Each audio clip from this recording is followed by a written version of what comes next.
हजारों साल नरगिस अपनी बेनूरी पे रोती है, बड़ी मुश्किल से होता है चमन में दीदावर पैदा। अल्लाह करीम इस कमेटी के तमाम अफराद को सलामत रखे जिन्होंने इतनी अजीम महफिल का इनेकाद किया और दूर दराज से मेहमानों को दावत दे करके बुलाया। खुसूसियत के साथ भाई जुनैद साहब और इनके तमाम अहबाब और रुफका, अल्लाह इनको उम्र खिज़र अता फरमाए, जिन्होंने हम जैसों को बुला करके मेज़बानी की और हमारी इज्जत अफजाई की। अल्लाह इन तमाम अहबाब को उम्र खिज़र अता फरमाए। आपने बड़े अच्छे अंदाज में हिंदुस्तान का वो नायाब लहजा, अनोखा लहजा, निराला लहजा जिसे भाई मोहम्मद अली फैजी कहा जाता है, बड़े प्यार और मोहब्बतों से आपने सुना। अल्लाह ताला भाई मोहम्मद अली फैजी को हासिदीन के हसद, शरीरों के शर से महफूज फरमाए। बड़े अच्छे अंदाज में आपने मोहम्मद अली साहब को सुना। अब सच्ची बात यह है कि 2:15 के ऊपर सुई जा चुकी है, ये वक्त सोने का था, लेकिन आपकी मोहब्बतों को सलाम, आप अभी तक बैठे हुए हैं। और मैं तो यही कहूँगा इस बैठने को, मुझसे कई बार कहा लोग आपके लिए आए हैं, मोहम्मद अली भाई के लिए आए हैं। मैं दावे के साथ कहता हूँ यहाँ कोई हमारे लिए नहीं आया है, जितने आए हैं मदीने वाले मुस्तफ़ा के लिए आए बैठे। ये सच्ची बात है, जितने भी आए बैठे हैं हुजूर के लिए आए बैठे हैं। यही वजह है, हम कहा करते कि जिसे चाहा दर पे बुला लिया, जिसे चाहा अपना बना लिया। ये बड़े करम के हैं फैसले, ये बड़े नसीब की बात है। वरना आप यकीन करें, जो छोटे छोटे बच्चे मैं देख रहा हूं, इतने छोटे बच्चे बड़े से बड़े लालच के लिए नहीं बैठ सकते थे, बड़े से बड़े मतलब के लिए नहीं बैठ सकते थे। ये हुजूर का इश्क है जिसने बैठा रखा है, और ये मेरे महबूब के इश्क की खासियत है कि वो जरूरी नहीं 28 साल के नौजवान के सीने में उतरे। महबूब का इश्क अगर उतरने पे आए तो पत्थरों के कलेजों में उतर जाया करता है। बस इतनी इल्तिजा के महबूब नजरे करम फरमा लें, जितने बैठे हैं सबकी हाजिरी कबूल फरमा लें। अगर हुजूर चाहेंगे तो आज की रात हमारे लिए जरिए निजात बन जाएगी। अल्लाह ताला हम सबकी हाजिरी को अपनी बारगाह में कबूल फरमाए। मैं बस इतनी गुजारिश करूंगा, जो लोग इधर उधर खड़े हैं, मैं बैठने नहीं कहूंगा बाप से, कुछ लोग कहने से पहले ही बैठने लग गए, मर्जी है आपकी, लेकिन इतना जरूर कहूंगा, इतना जरूर कहूंगा आपसे, घर जाना ना तो अपने बाप के कदम चूमना, माँ के हाथ चूमना और कहना, माँ सबने बैठ के हुजूर की बातें सुनी थी, तुम्हारे दूध का कमाल था, हमने खड़े होकर हुजूर की बातें सुनी थी। कम से कम उनके साथ इतना सुलूक कर लेना।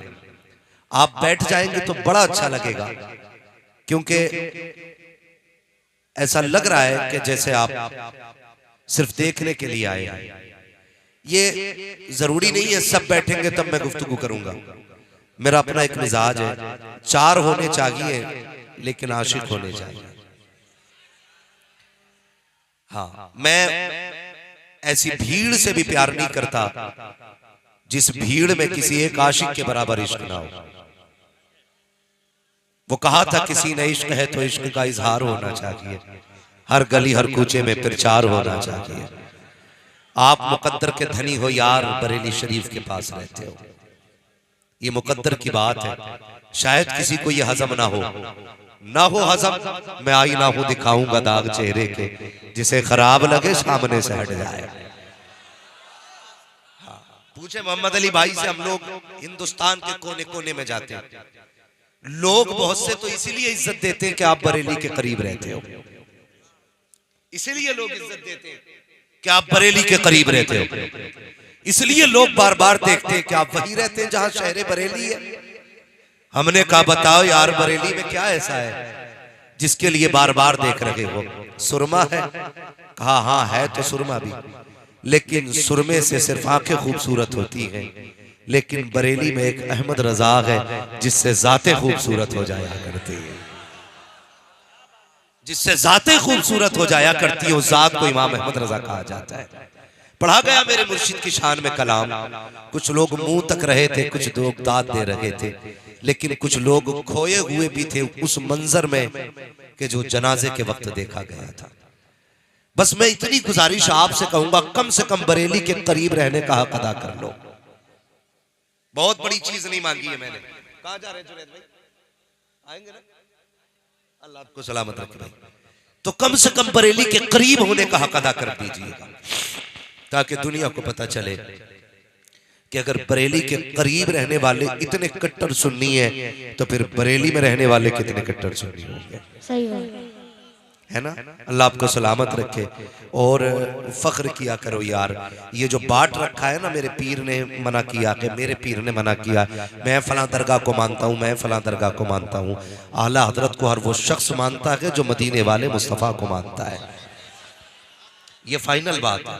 हर वो शख्स आला हजरत को मानता है जो मदीने वाले मुस्तफ़ा को मानता है। इसलिए कि आला हजरत को सिर्फ इसलिए नहीं माना जाता कि वो किसी मज़ार के मुजाबिर है, सिर्फ इसलिए नहीं माना जाता कि वो किसी खानका के गद्दी नशीन है। आला हजरत को इसलिए माना जाता है कि उन्होंने पूरी जिंदगी अजमत और नामूस रिसालत पर पहरे दिए, पूरी जिंदगी मुस्तफ़ा की अजमत पर पहरे दिए।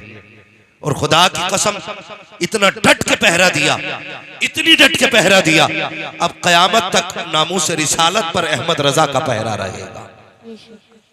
हमें फख्र होना चाहिए हम बरेली के पास पैदा हुए। आपका कोई भी पीर है, मुझे इससे मतलब नहीं है, मैं टेंशन नहीं लेता हूं, इसलिए कि जिसको आपने चुना है अपनी मर्जी से चुना होगा। आप भी रोटी खाते हैं, घास तो खाते नहीं है। जिसको अच्छा देखेंगे उसी को चुनेंगे, तशबीह गलत हो जाएगी। वरना समझाने के लिए मैं ये कहना चाहता हूं कि आप कुर्बानी का जानवर तलाश करते हैं तो बड़ी छान पटक के लाते हैं, मस्जिद का इमाम लाते तो बड़ी ढूंढ के लाते हैं, फिर पीर भी उतना ढूंढ के लाया करो। ठीक है जी, पीर भी उतना ढूंढ के लाया करो। इसलिए तो मैं ये नहीं कहूंगा कि आप किसके मुरीद हैं, लेकिन इतना जरूर कहूंगा जब तक जिंदा रहना बरेली वाले की वफादार रहना। इस बात को हर शख्स गांठ बांध ले, जब तक जिंदा रहना है बरेली वाले के वफादार होके रहना है। अपनी नस्लों को बता दीजिए, बच्चों को बताइए, बेटे इमाम अहमद रजा ने हमारा ईमान बचाया है। जब अकीदे चुराए जा रहे थे, जब नजरिए बदले जा रहे थे, तब अबू बकर का सिद्दीक अकबर का अकीदा खोल के इमाम अहमद रजा ने पेश किया था। तब इमाम अहमद रजा ने उमर फारूक आजम का नजरिया हमें बताया था, और यही नजरिया था, और कोई गैब क्या तुमसे निहा हो भला, जब ना खुदा की छुपा तुम पे करोड़ों दुरूद। ये और मैं तो फिर ये बात खुल के कहता हूं फैजी भाई, मैंने बिलग्राम शरीफ में भी अपने आकाओं के सामने कही थी। बिलग्राम शरीफ वो जमीन है जहां एक वक्त में एक मिंबर पे कई कई वलियों के नजारे हो जाया करते हैं। उस जमीन की मैं बात कर रहा हूं। मैंने वहां ये बात कही थी कि अगर कितना भी आप अपने आप को बचा लें कि हम बरेली वाले नहीं हैं, खुदा की कसम जब तक आपका ये अकीदा रहेगा ना कि नबी गैब जानते हैं, उस वक्त तक आप मसलक आला हज़रत वाले हैं। जब तक आपका ये नजरिया है हुजूर जिसे चाहते हैं अता कर देते हैं, उस वक्त तक आप बरेली वाले हैं। भले नारा लगाए ना लगाए, लेकिन ये नजरिया किसने दिया था कि हुजूर जिसे चाहे बख्शवा सकते हैं। आला हजरत ने तो कहा था, एक मैं क्या मेरे इसिया की हकीकत कितनी, मुझसे 100 लाख को काफी है इशारा तेरा।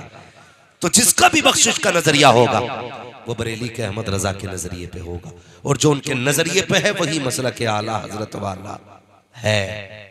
समझ गए इतनी बात? अब इस झगड़े से निकलना है। अब मैं नारा लगाऊं, मुझे लगना चाहिए सारे बरेली वाले बैठे, इश्क मोहब्बत इश्क मोहब्बत। करवट में देखो किसका मुंह फूटा हुआ है, कौन नारा नहीं लगा रहा है, पूछे और फिर उससे वजह भी पूछेंगे क्यों नहीं लगाया। इश्क मोहब्बत इश्क मोहब्बत, माशाअल्लाह। बस यही जज्बा रहना चाहिए, यही जज्बा रहना चाहिए। मसलक और अकीदे में किसी से कोई समझौता नहीं, किसी से कोई समझौता नहीं। हम उससे प्यार करेंगे जो मदीने वाले से प्यार करेगा, करेंगे इंशाअल्लाह। वादा करें सारे इंशाअल्लाह, और जोर से वादा करें इंशाअल्लाह। वहाबियों में दावत खाओगे? क्या करें मौलाना, फूफी लगती है, जाना पड़ता है। क्या करें मौलाना, खाला लगती है, जाना पड़ता है।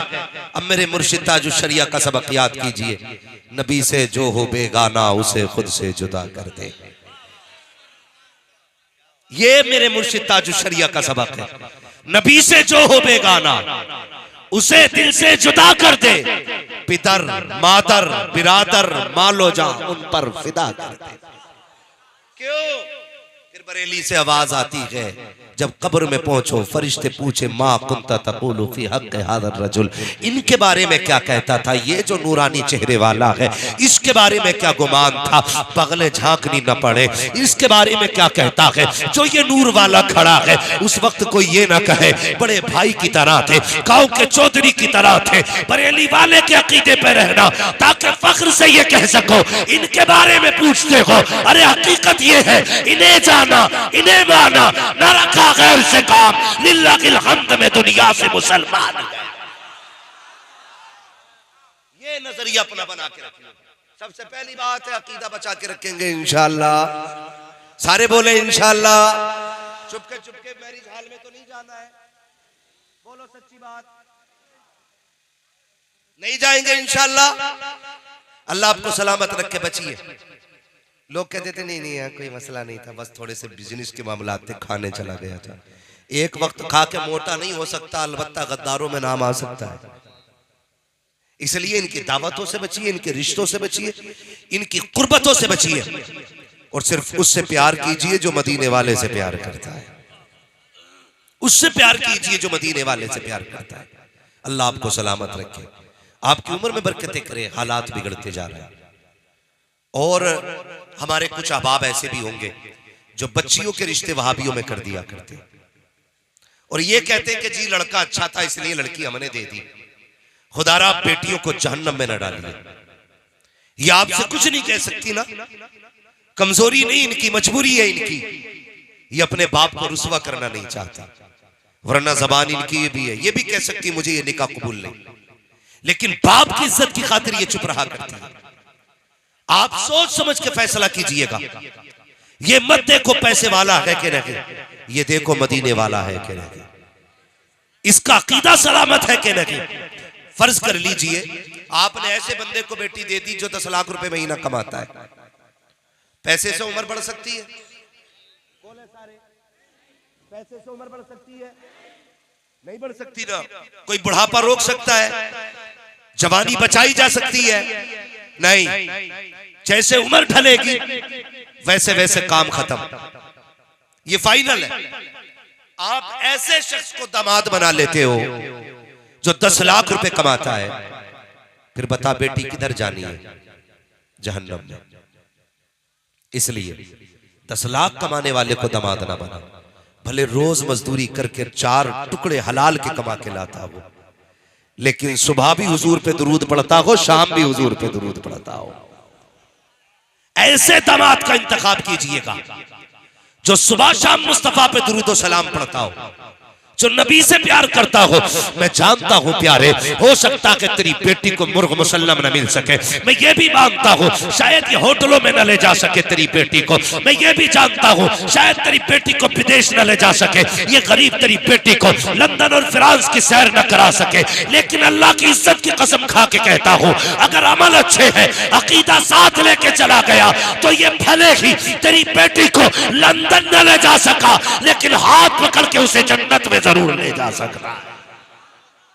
इसलिए फैसला कीजिएगा, बेटी भले अमीर दामाद हो ना हो, लेकिन मुस्तफा के इश्क का अमीर होना चाहिए। करेंगे इंशाअल्लाह ये काम? सारे बोले इंशाअल्लाह। कुछ लोग नहीं बोल रहे, लगता है डंडी मार के बैठे। करेंगे ये काम इंशाअल्लाह। और एक बात, मेरी बात सुन लें माँ बाप के हवाले से। सारी बात यही नहीं होती है कि लड़कों पे ही जिम्मेदारी आती है, माँ बाप की भी अपनी जिम्मेदारी है। माँ बाप की भी अपनी जिम्मेदारी है। जब तक बच्चे समझदार ना हो, इन्हें पढ़ाने की जिम्मेदारी आपकी है। जब इनसे तुम 8 साल की उम्र में, 7 साल की उम्र में तंबाकू की पैकिंग कराओगे, बीड़ी की पैकिंग कराओगे, मंशियात की पैकिंग कराओगे, इनकी जवानी का क्या बनेगा? सोचा आपने? नहीं, हमारा बेटा 200 रुपए कमा के लाता है, 200 रुपए के लिए अपने बच्चों की जिंदगी बर्बाद ना करो, मजदूरी कर लो। मारा वाले कहते हैं आधी रोटी खाएंगे, बच्चों को पढ़ाएंगे। ये पैगाम याद कीजिए, कर मजदूरी, पढ़ा बच्चों को। खुदा की कसम पूरी जिंदगी टूटी जूतियों में काट, कल जब तेरे बेटे की जेब पे कलम लगा होगा, दुनिया देख के कहेगी फला का बेटा जा रखा है। खुदा की कसम खा के कहता हूं, इतना बेटे का कलेजा चौड़ा नहीं होता है जितना बेटे की इज्जत से बाप का कलेजा चौड़ा हो जाया। इसलिए बेटों को पढ़ाइए, बचपन से इनकी कमाई के लालची न बनिए। पेट तो भर ही जाना है, आधी रोटी से भी भरना है, एक रोटी से भी भरना है, मगर बच्चों को पढ़ाना है। सबसे पीछे तालीम में हम लोग हैं।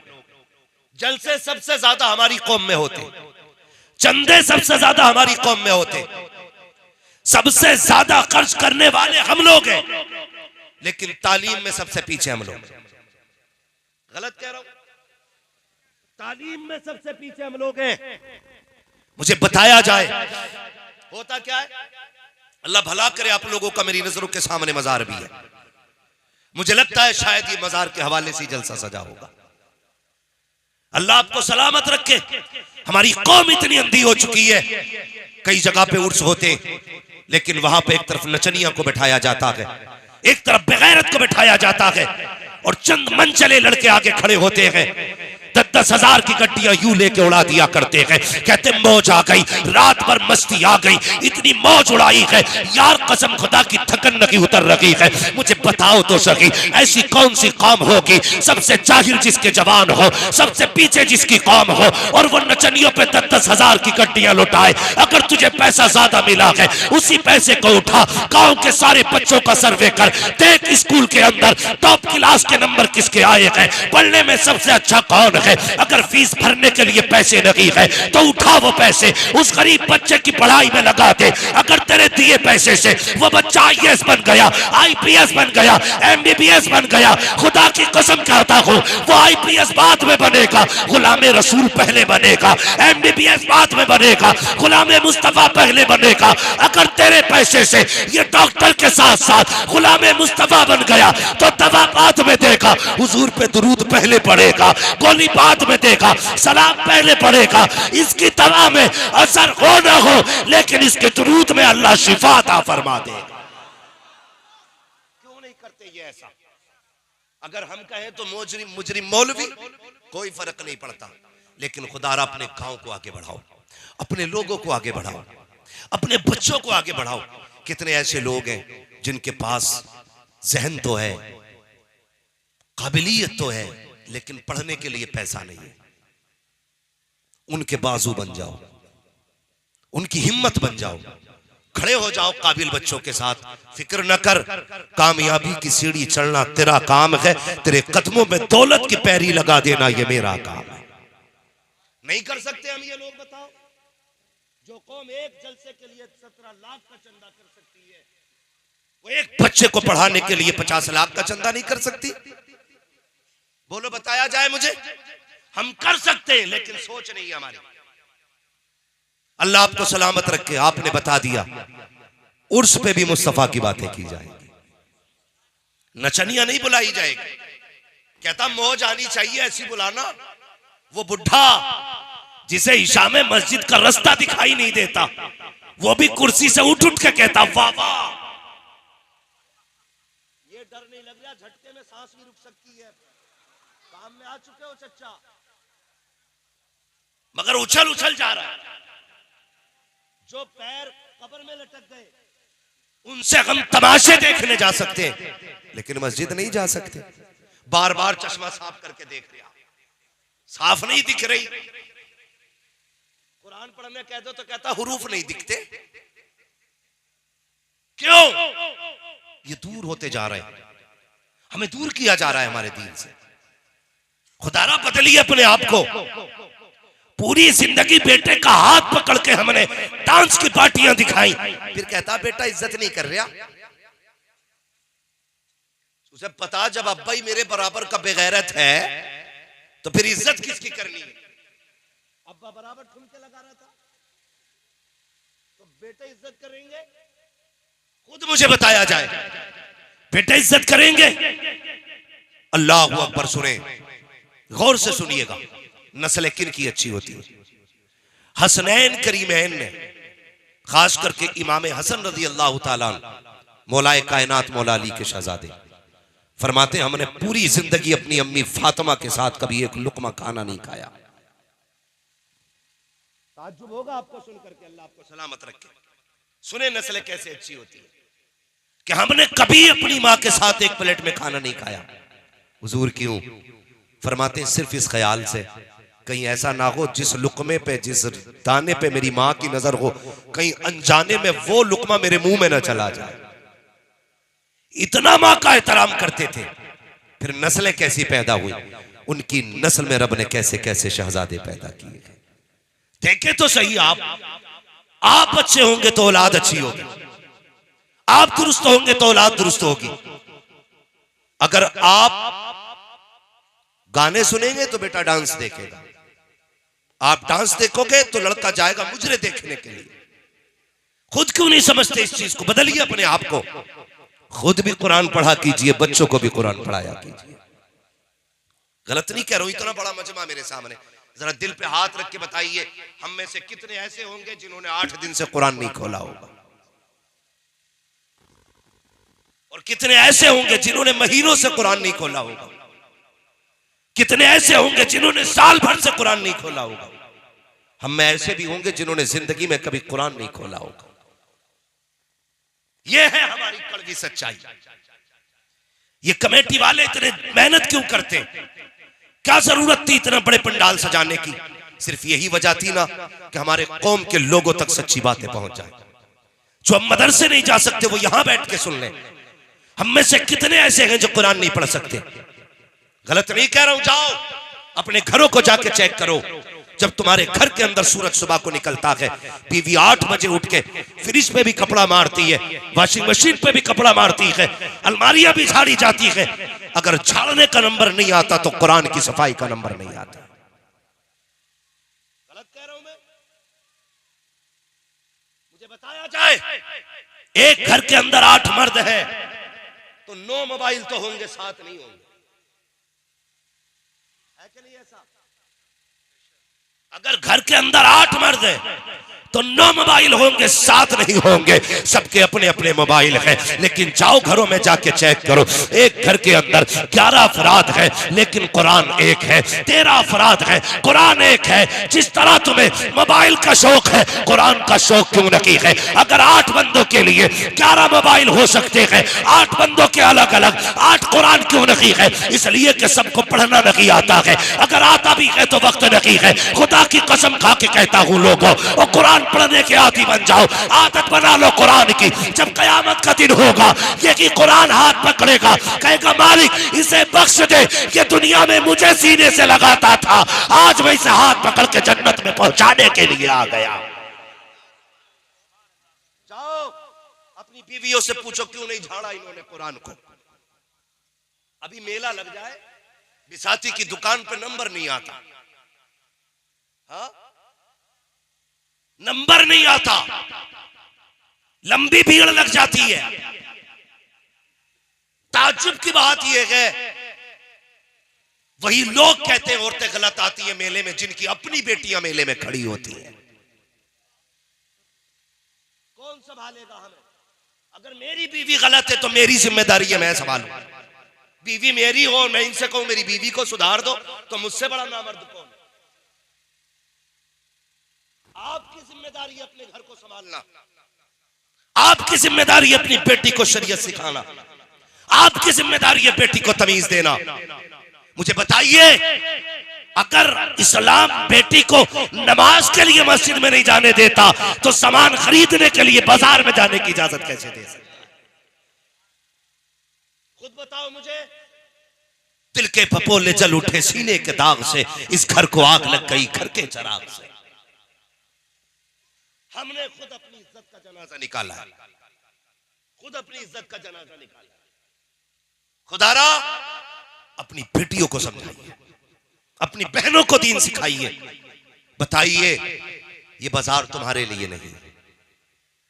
कितनी इज्जत इस्लाम ने दी, खुदा की कसम सोच नहीं सकते। जिस औरत को पैर की जूती समझा जाता था, फिर महबूब ने कितनी इज्जत बख्शी।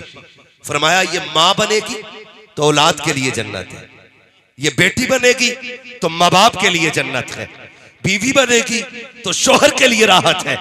खुदा की कसम जितने रिश्ते बनाए महबूब ने सब में इज्जतें बख्शी है, सब में इज्जतें बख्शी हैं।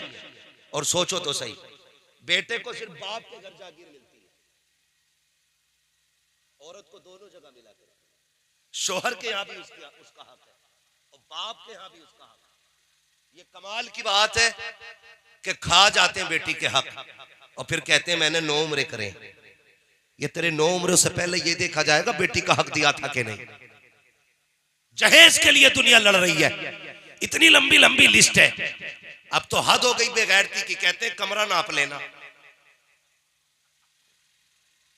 पहले बर्तन प्लेटों पे बीतती थी, अब तो इतने ओछे नंगे हो गए कमरा नाप लेना का, क्योंकि उसमें अलमारी आपको बनवानी है, फर्नीचर भी आपका होगा। जब औकात नहीं थी बीवी लाने की तो तुझे मशवरा किसने दिया निकाह करने का? पूरी कौम जूझ रही है इस चीज को लेकर के, लेकिन फर्क नहीं पड़ रहा है हम पे। कहते कमरा नाप लेना का, क्यों कि 13 फीट चौड़ाई है, 17 फीट लंबाई है का, क्यों कि पूरे में फर्नीचर बनना है। तो बेगैरत अपने घर में रह ही गलत रहा है, सास ससुर के गोली मार वहीं पे कब्जा करके बैठ जा। ये चोरी नहीं है, ये डकैती नहीं है, मुझे बताओ। लेकिन नीयतें खराब होती जा रही है, बदलिए अपने आप को। और इसलिए निकाह मत कीजिए कि हमारे घर में दौलत आएगी, इसलिए निकाह कीजिए कि मेरे घर में रब की रहमत आ जाएगी। जिन्होंने दौलत के लिए निकाह किए कहेंगे हमारे भाई अल्लाह सलामत रखे, बिल्ला लगाना भी आपका, हाँ सलामत रखे अल्लाह आपको। बस सुने मेरी बात, जिन लोगों ने इसलिए निकाह किए दौलत आएगी, तो उनकी औरत ने सारी दौलत में आग लगवा दी। कभी कुहाड़ा पीर, कभी अजमेर शरीफ, कभी बगदाद शरीफ, कभी किसी बाजार पे, कभी किसी बाजार पे जा रही है, भूत ही नहीं उतर रहे। उतरेंगे कहां से? चढ़े हो तो उतरे, जब खुद ही भूत नहीं हो तो कुछ होने वाला है नहीं ना। तो खुदारा दीन वाली लड़कियां तलाश करें, रिश्ते के लिए दीन वाली लड़कियां तलाश करें। इसलिए कि जमीन अच्छी होती है तो फसल अच्छी होती है, माँ अच्छी होती है तो नस्ल अच्छी होती है। हाँ, माँ अच्छी होती है तो नस्ल अच्छी होती है। लेकिन गैरत खा गई हमारी कौम को, जितनी नंगी टहलने वाली लड़कियां हैं हम उतने ही लाइक करते हैं। अंधे ही हो गए। अगर पसंद करना है पर्दे वाली लड़कियों को अपने घर की दुल्हन बनाओ, ताकि नस्ल भी हया वाली पैदा हो, दीन वाली औलाद हो। ये जितने डांस करते मिले ना डीजे पे, पूछने की जरूरत नहीं है, समझ जाना अल्लाह ही मालिक है। समझ गए मेरी बात? गौर करो मेरी बातों पे जो मैं कहना चाह रहा हूं। मैं जन्नत बांटने नहीं आया, अल्लाह चाहेगा तो बैठे बैठे जन्नत अता कर देगा, वो उसके कर्म के फैसले हैं।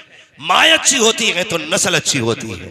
माँ कैसी अच्छी होती है, पढ़े आप तारीख। खुदा की कसम अगर माओ का तज़किरा किया जाए, लफ्ज माँ इतना मीठा लफ्ज है, अगर जबान पे आ जाए तो दुख मिट जाया करते, लेकिन तकलीफ होती है। हमारा नौजवान माँ को माई नहीं कहता, माँ को माई नहीं कहता, हज्जन कह रहे आप। बेटा अपनी माँ को कह रहा हज्जन कहां गई? ससुराल जा रहा तो सास को कह रहा अस्सलाम वालेकुम अम्मी, माँ को कह रहा हज्जन। बात सुनो मेरी गौर से, बात हंसने की नहीं है। अंदाज़े बयां मेरा बहुत शौक रकीक है, शायद कि उतर जाए तेरे दिल में मेरी बात। माँ को कह रहा हज्जन, सास को कह रहा अम्मी, अब्बा को कह रहा प्रधान, ससुर को कह रहा अब्बू। नाइंसाफी नहीं है ये? हम ये नहीं कहते सास को अम्मी मत कह, ससुर को अब्बू मत कह, लेकिन कम से कम माँ बाप को तो अम्मा अब्बा कह। ये तुझे उस दिन एहसास होगा कि माँ के कान माँ कहने के लिए कितने बेकरार रहते। बाप कितना बेताब होता है कोई उसे अब्बा कह के पुकारे। जिस दिन तू शादी करेगा और कोई औलाद नहीं होगी, फिर देखना तू किस किस चौखट पे जाएगा भीख मांगने के लिए। फिर पूछना बताना आकर के कौन सी दरगाह थी जो तूने छोड़ दी थी और बेटे की भीख नहीं मांगी थी? कोई कहेगा 100 किलोमीटर जाना है, वहां जाओ तो औलाद मिल जाती है, तू वहां भी जाएगा। कोई कहेगा 50 किलोमीटर जाओ, तू वहां भी जाएगा। कोई बारिश में बताएगा फला दरगाह पे जाओ, तू भीगता हुआ जाएगा। कोई सर्दी में कहेगा फला बाजार पे जाओ, बगल में हाथ दे के टिटरता हुआ जाएगा, ताकि तुझे एक ऐसा लहजा मिल जाए जो तुझे बाप कह के आवाज दिया करे, जो तुझे अब्बा कह के आवाज दिया करे। खुदा की कसम, जब बरसों के बाद ये ऐसी आवाज कान में आती है, कोई बाप कह के आवाज देता है, खुदा की कसम उस दिन इतनी खुशी बाप को होती है कि अपनी पैदाइश की खुशी भी उसने इतनी खुशी से नहीं मनाई होगी जितने तेरे लहजे की खुशी मनाता है। तुम जानते हो, जब बाप तुम्हें देखता है, तुमसे बार बार बेटा कह के आवाज देता है और तुम्हारी जबान गूंगी होती है, बाप इंतजार करता है वो कौन सा दिन आएगा जब ये मुझे बाप कह के पुकारेगा। एक दिन जब ऐसा आता है, तुम कहते हो अब्बा, इतना सुनना होता है, वो तेरी जान पे कुर्बान हो जाता है। वो बार बार कहता है बेटे बता क्या कह रहा है। तुमने कहा अब्बा वो क्या है, उसने फिर कहा बेटे फिर से कह, उसने फिर कहा अब्बा वो क्या है। तुमसे सैकड़ों बार लफ्ज़ बाप सुनता रहा, उसे प्यार आता था तेरे बाप कहने पर। आज जब तू बड़ा हो गया है, तुझे गैरत आती है बाप कहने पे, शर्म आनी चाहिए। अगर इस बाप ने उंगली न पकड़ी होती तो तूने चलना ना सीखा होता। अगर इसने लुकमे न खिलाए होते तुझे बोलना नहीं आता। अगर इसने कंधों पे न बिठाया होता तेरी आंखों में रोशनी न होती। एहसान मान इस बाप का, अगर तेरे आधार में इसका नाम न होता कोई तुझे कुर्सी पे बैठने की जगह नहीं देता। अगर इसके नाम के साथ तेरा नाम न जुड़ा होता कोई तुझे इज्जत से न देखता। आज प्रधान कहता है, जमींदार दुनिया कह रही है, ये कमाल तेरा नहीं है बल्कि तेरे बाप के नाम का कमाल है। बता जिसके नाम का ये कमाल है उसकी जात का अंदाजा कौन लगा सकता। इसलिए बाप की इज्जत किया करो।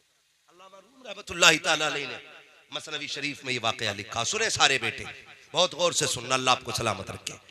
फरमाते हैं कि बच्चा जब 2.5-3 साल का एक हुआ तो उसके बाप ने प्यार से उसकी तरफ देखा। पहली बार 2.5-3 साल में बच्चे ने कहा था अब्बा। कौन कह रहा है? ये अल्लामा रूम रहमतुल्लाहि तआला अलैहि, मसनवी शरीफ। कहते उसने अब्बा कहा ना तो बाप उछल गया। कहा क्या बात बेटे? कहा अब्बा वो क्या है? उसने कहा बेटे वो कौवा है। फिर उसने कहा अब्बा वो क्या है? वो मचलता रहा। बेटे वो कौवा है।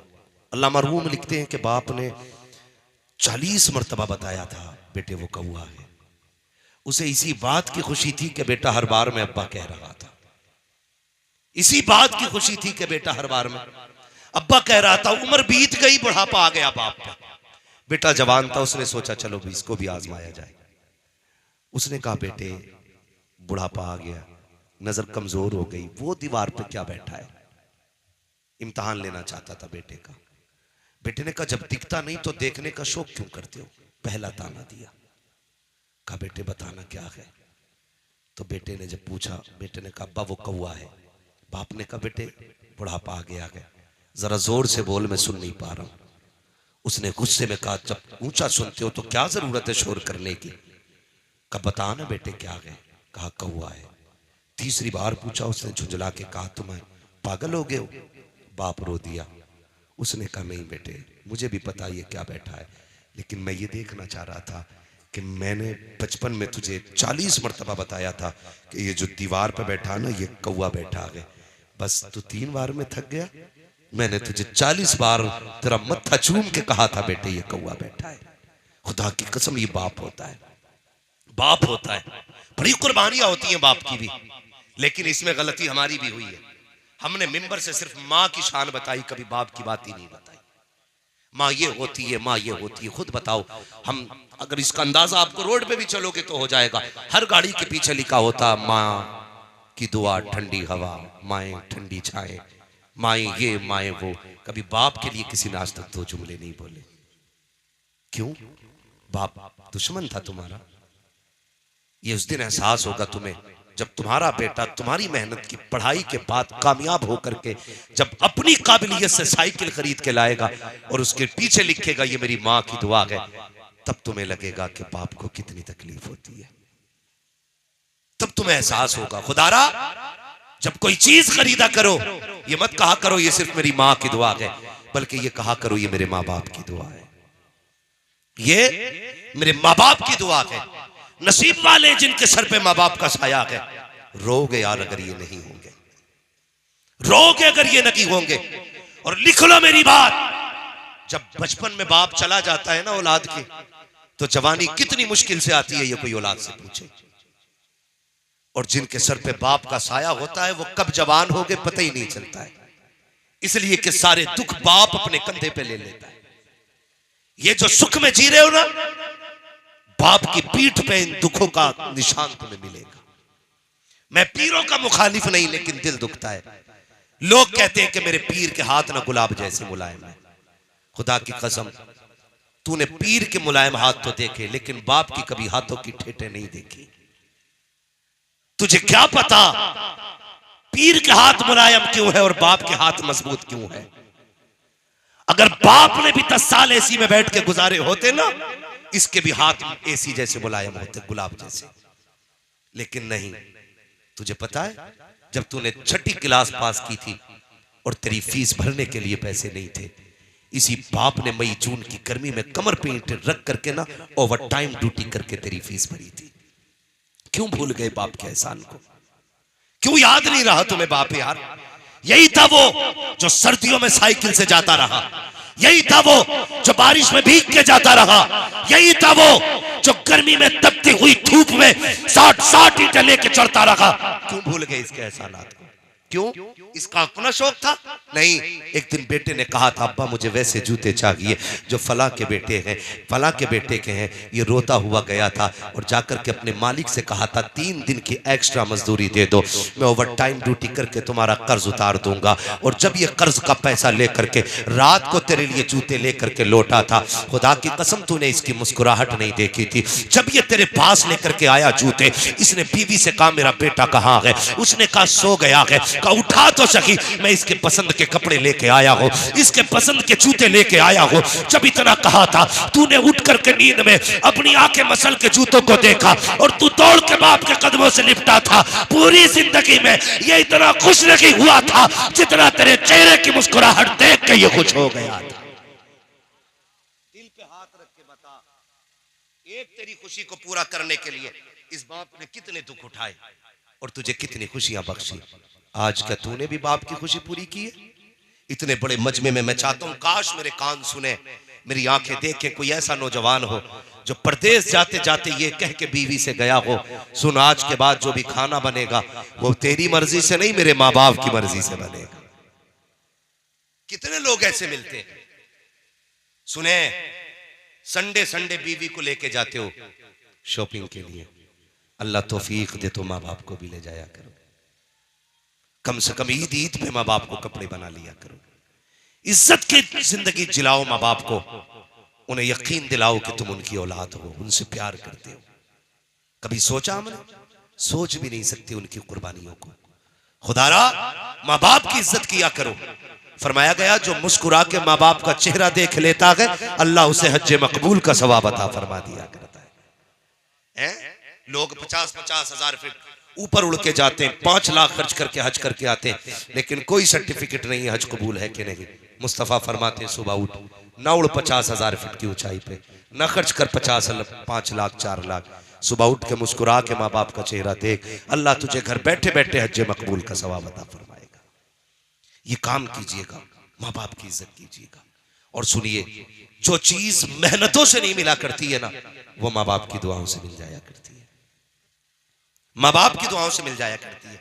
जरा सी बीमारी हो जाती है, हम लोग दौड़ पड़ते हैं, किधर जाना है? फला जगह झाड़ू चढ़ानी है, उस जगह लोटा चढ़ाना है, तब जाके हमारी दुआएं कबूल होंगी। सुनो प्यारे, अल्लाह तौफीक दे तो ना दौड़ा करो। सबसे पहले सुबह उठ के माँ की खिदमत में जाया करो, उसका दुपट्टा पकड़ के दुआ मांगा करो, बाप की जूतियां सर पे रख के दुआ मांगा करो। खुदा की कसम, जो दुआएं कहीं कबूल नहीं होती है वो माँ बाप के कदमों में कबूल हो जाया करती है, इनकी बारगाह में कबूल हो जाया करती है। तारीख उठा करके देखो, सुन्नत सुनना प्यारे, बहुत प्यारी बात है। मेरे महबूब का, मेरे मुस्तफा का एक आशिक है। दुनिया उवैस कहा करती है। आप तारीख का ये बाप पलट करके देखिए, तब आपको पता चलेगा माँ बाप क्या हुआ करते हैं। जरा गौर करना प्यारे, कौन है उवैस करनी, जिनकी नाबीना माँ है, जो कुछ खुद से नहीं कर सकती है। इकलौते बेटे के उवैस करनी, खाना भी माँ को खुद खिलाते हैं, पानी भी खुद पिलाते हैं, खिदमत भी खुद किया करते हैं। लेकिन नबी से इश्क इतना था, कभी हुजूर से मुलाकात ना हो सकी। जब भी कोई मदीने से आता था, उससे पूछते थे, यार तूने मेरे महबूब को देखा होगा, पता उनका चेहरा कैसा था, उनकी जुल्फें कैसी थी, वो बोलते हैं तो कैसा लगता है, वो जब चलते हैं तो कैसा लगता है। अब सोच सकते हो इश्क कैसा होगा। लेकिन पूरी जिंदगी कभी हुजूर से मुलाकात नहीं की है। एक दिन माँ के कदमों में बैठे हुए हैं, माँ के पैर दबाने लग जाते हैं। अल्लाह अकबर, इश्क सरकार ने ऐसा होंचकोला मारा कि आंख के आंसू टपक के माँ के कदमों पे आ गिरे। माँ तो माँ होती है यार, बेटों के आंसुओं की गर्मी से महसूस कर लेती है, सीने में दर्द कितना है। कहता लगते जिक्र बता तो सकी, रो क्यों रहा है। कहते अम्मी आज मुझे आका की बड़ी याद आ रही है, ए माँ आज इजाजत दे दे, अगर न जा सका शायद कि उनके गम में मर जाऊं। जैसी इतनी बात माँ ने सुनी है, कहा बेटे ठीक है, अगर जाना की चाहता है तो जा, कल मदीने चले जाना और मेरी सारी जरूरत का सामान रख के चले जाना। माँ ने इतना कहा, बेटे ने सारा सामान रखा, माँ से इजाजत ली, जाने लगे। माँ ने कहा लगते जिक्र, कहा क्या, कहा जा रहे हो बेटे, कहा हाँ अम्मी। का इतना काम करना बेटे, सूरज छुपने से पहले आ जाना। कौन कह रहा है, उवैस करनी की अम्मी कह रही है, सूरज छुपने से पहले आ जाना। हजरत उवैस करनी दौड़े, काफिले के साथ चले। काफिला आराम के लिए ठहर गया, उवैस करनी नहीं ठहरे, बल्कि दौड़ते रहे। काफिला रुक गया, आप आगे चले जाते हैं। चोर पहुंचे हैं मदीना शरीफ, जल्दी से पूछा हुजूर कहाँ मिलेंगे। किसी ने कहा मस्जिद नबी में मिलेंगे। दौड़ करके गए, देखा मस्जिद भी खाली है। कहा आप कहाँ मिलेंगे, कहा हो सकता हुजरे आयशा में मिल जाए। पहुंचे उस तरह दौलत पर, खटखटाया, आवाज आई, मन दक्कल बाप, किसने दरवाजा बजाया है। कहा कि मैं आया हूँ। कहा क्यों आए हो, कहा हुजूर से मुलाकात करनी है। अंदर से हजरत खदीजा, हजरत आयशा सिद्दीका की आवाज आती है, हुजूर अभी अभी बाहर चले गए हैं, थोड़ी देर ठहर जाओ, आ जाएंगे। अल्लाह अकबर, उवैस करनी रो देते हैं। कहते हैं अगर मेरे पास वक्त होता पूरी जिंदगी इनकी राहों में बैठ के गुजार लेता, लेकिन क्या करूं वक्त ने साथ न दिया। सूरज छुपने से पहले घर जाना है। ये कह के कहते हैं उम्मुल मोमिनीन इजाजत हो तो मैं अंदर आना चाहता हूँ। क्या करोगे, कहा हुजूर न सकी, कम से कम वो बिस्तर देखूंगा जिसपे मेरे महबूब बैठा करते हैं, वो मसरत देखूंगा जहां मेरे आका टेक लगाते हैं। इतनी बात कही, उम्मुल मोमिनीन फरमाती है मैं तो पर्दे में चली गई। इतने में उवैस अंदर आए, बिखरे हुए बाल है, कपड़ों पे गर्द के हालात है। कहते कभी दीवार चूमते थे, कभी मेहराब चूमते थे, कभी मुस्तफा का बिस्तर चूमते थे। मैंने ये हालत देखी, मैं भी बेकरार हो गई। का इतना इश्क करता है तो ठहर क्यों नहीं जाता। का दीवाने ने कहा था मेरे महबूब आ जाए मेरा सलाम कह देना, कहना मजबूरी है, वरना पूरी जिंदगी तेरी राहों में बैठ के गुजार देता। ये कह के उवैस करनी तो वापस आ जाते हैं। अभी उवैस निकले हैं, इतने में सरकार आते हैं। आने के बाद मेरे नबी ने लंबी लंबी सांसें लेना शुरू की है। फरमाते हैं आयशा का जी या रसूल अल्लाह, क्या कोई आकर के गया है। कहा हाँ आका, आया था एक दीवाना जिसके बाल बिखरे हुए थे, कपड़ों से पूरा आशिक लग रहा था। कहा जानती हो वो कौन था। कहा अल्लाह व रसूलुहु आलम, या तो अल्लाह जानता है या उसका महबूब जानता है। अब आका की आंख में आंसू आए। फरमाया आयशा खुशबू बता रही है मेरा उवैस आकर के गया है, ये हवाएं बता रही है मेरा उवैस आकर के गया है। कहा उमर जल्दी कीजिए, मेरे उवैस को बुला के लाइए। अबू बकर दौड़िए, मेरे उवैस को बुला करके लाइए। लेकिन कहाँ जाते, अब तक तो देर हो चुकी थी, उवैस मदीना छोड़ चुके थे। अल्लाह अकबर, दौड़ते दौड़ते घर तशरीफ लाए हैं। जैसी दरवाजे पे आए हैं तो माँ होती है, कोई आवाज नहीं। दिल टूटा है आज उवैस का। आज हालात ने उवैस को इतना तोड़ दिया है कि जिंदगी भर का ख्वाब चकनाचूर हो गया है। आज उवैस बेकरार है, दरवाजे पे आहिस्ता से कदम रखा, लेकिन माँ थी यार, जैसी आहट हुई है पहले ही माँ ने कहा बेटा उवैस आ गया है। और नौजवानों परदेश जाते हो शौक पूरे करने के लिए, गाड़ी बंगलों के लिए, न छोड़ा करो माँ बाप को। तुम्हें खुदा का वास्ता, गाड़ी बंगले फिर भी मिल जाएंगे लेकिन माँ बाप दोबारा नहीं मिलेंगे। जाकर के तुम ऐश करोगे, ऐश तो जिंदगी भर के लिए काफी है, लेकिन माँ बाप दोबारा नहीं मिला करते हैं। तुम कहते हो माँ बाप को प्यार नहीं है, मुझे बता तो सकी, तुझे पता चला माँ बीमार है, तूने 5,000 लगा दिए, तुझे पता चला माँ की तबीयत खराब है, तूने 10,000 लगा दिए, लेकिन अगर तू बीमार था, परदेश में था, तुझे बुखार आया, तूने फोन नहीं किया, तूने खत नहीं लिखा, लेकिन जैसी तुझे बुखार आया, इधर रात के 3 बजे माँ उठ के बैठ जाती है, फजर तक सोती नहीं है, सुबह का इंतजार कर रही है, सुबह को मुसल्ले पे आती है, हाथ उठा के पहले तेरे लिए दुआ करती है, उसके बाद शोहर से कहती है चलो जी फोन तो लगाओ, मेरे बेटे की खैरियत मालूम करनी है। कहा हुआ क्या है? कहा रात से मुझे नींद नहीं आ रही है, कहीं मेरा बेटा बीमार तो नहीं है। तो शोहर ने ये कह दिया हो सकता है तेरा वहम हो, जहन का ये गुमान हो तेरे, मेरी बीवी वो खैरियत से होगा, बीमार होता तो खबर करता। ये कह के बाप ने टाला, लेकिन माँ ने कहा जरा फोन तो लगाओ। नसीब वाले को यार जिनकी माए है, जब फोन की घंटी बजती है, बेटे की आहिस्ता आवाज निकल जाती है, माँ का कलेजा बाहर आता है। माँ कहती बता मेरे लाल, इतना आहिस्ता कभी नहीं बोला, आज क्या हो गया है? बेटा कहता माँ 3 बजे से बुखार में हो। ओ यार जैसी इतना कहते हो। माँ थप जाती है, कहती हाँ बेटे मुझे 3 बजे से बेकरारी थी, मुझे बता तो सही ये कौन सी ताकत है, ये कौन सा तार था? बिना फोन के माँ को पता चल गया बेटा बीमार है, बिना खबर के माँ को पता चल गया। सुनिए, सबसे राब्ता करने के लिए फोन की जरूरत होती है, माँ से राब्ता करने के लिए दिल की धड़कनों की जरूरत होती है।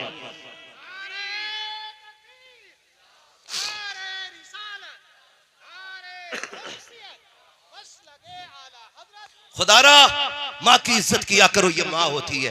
परदेश जाते हो ना, परदेश जाते हो, तुम चाहे 10 लाख महीने के कमाते हो, 2 लाख कमाते हो, लेकिन माँ का जब भी फोन आता है पहली आवाज ये होती है मेरे लाल रोटी खा ली, खाना खा लिया?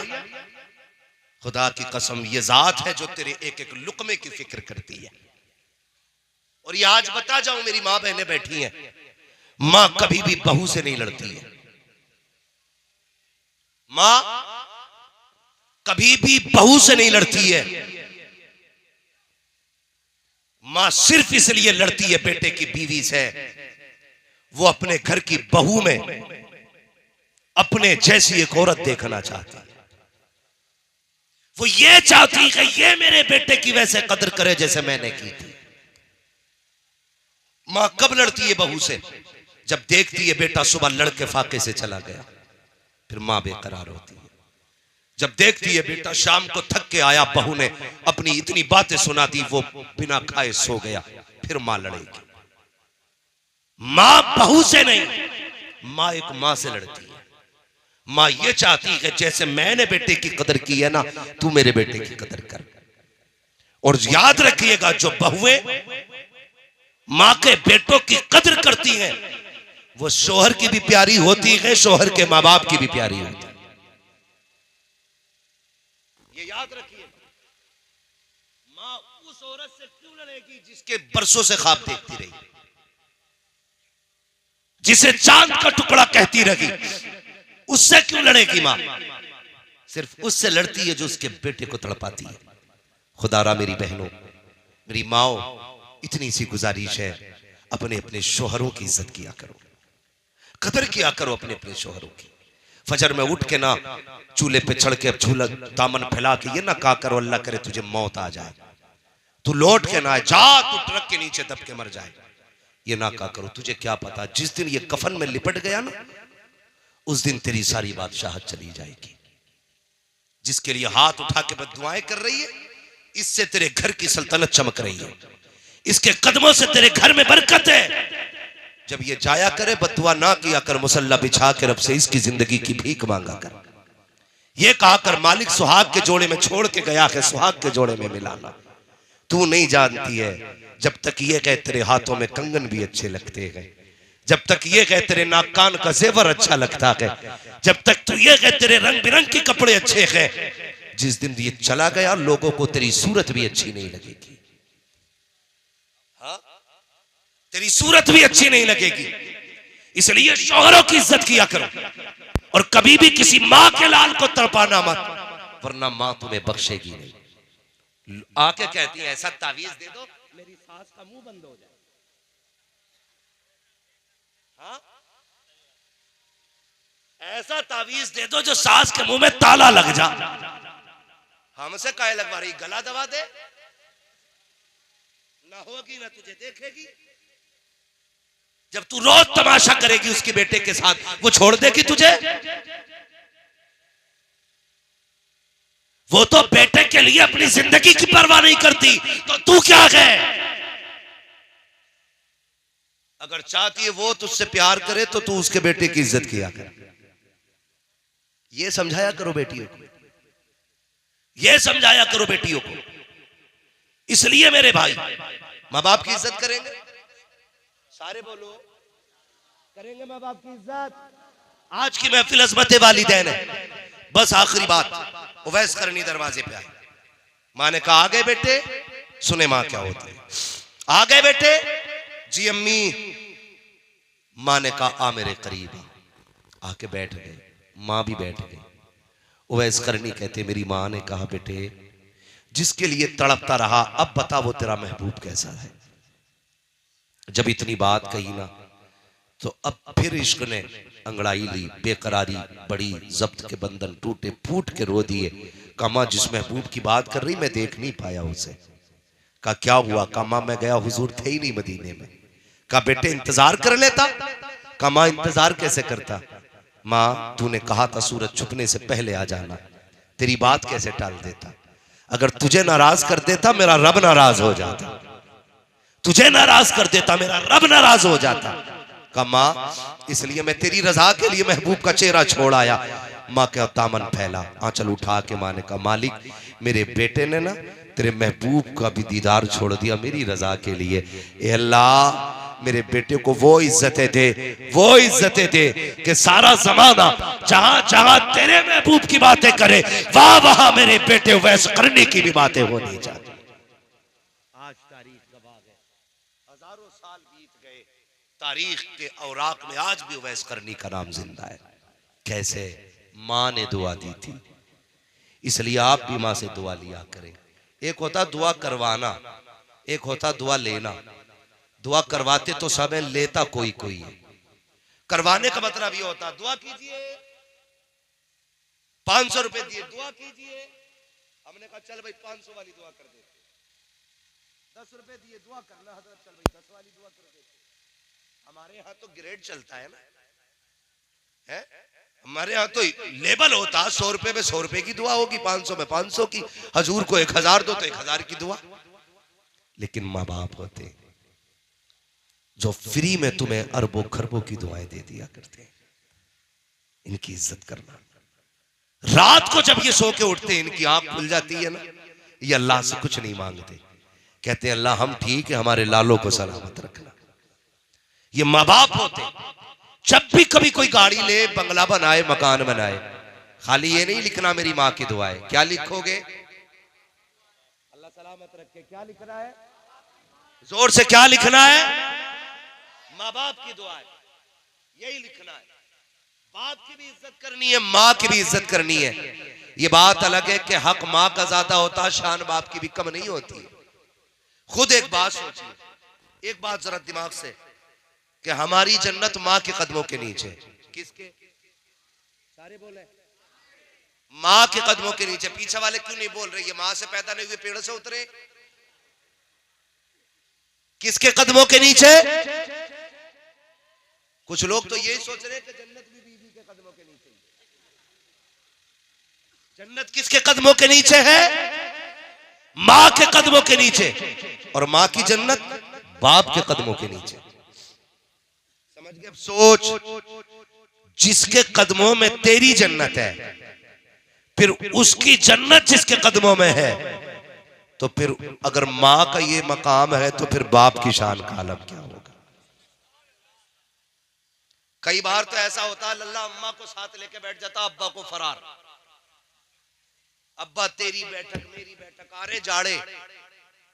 कभी इसके चूल्हे के आगे अब्बा बैठेगा, कभी इस चौराहे पे आग के आगे बैठेगा, अम्मा कंबल में मौज कर रही है। ये ना करना। एक नया कंबल माँ को लाके देना है तो एक नया कंबल बाप को भी लाके देना है। करेंगे इंशाअल्लाह, ये काम करना है वरना खैरियत नहीं है। माँ की भी इज्जत करनी है, बाप की भी इज्जत करनी है। अब्बा से पूछे लड़के कैसे रखने, कहते अल्लाह का करम है, मेरा लड़का 6 टाइम खाना दे रहा, देता नहीं है 1 टाइम में। लेकिन बाप कभी बेटों की बेइज्जती नहीं करता है। वो क्या कहता है कि नहीं, अगर मैंने बेटों का राज खोला मेरे बेटे रुसवा हो जाएंगे, ये सोच के कभी नहीं कहता। वो कहता 3 टाइम खिला रहा मेरा बेटा। समझना हो ना कितना फरमाबरदार बेटा है। अगर किसी का बाप आग बुझने के बाद राख पे भी बैठा रहे तो समझ लेना कि इसकी औलाद इसकी इज्जत नहीं करती है।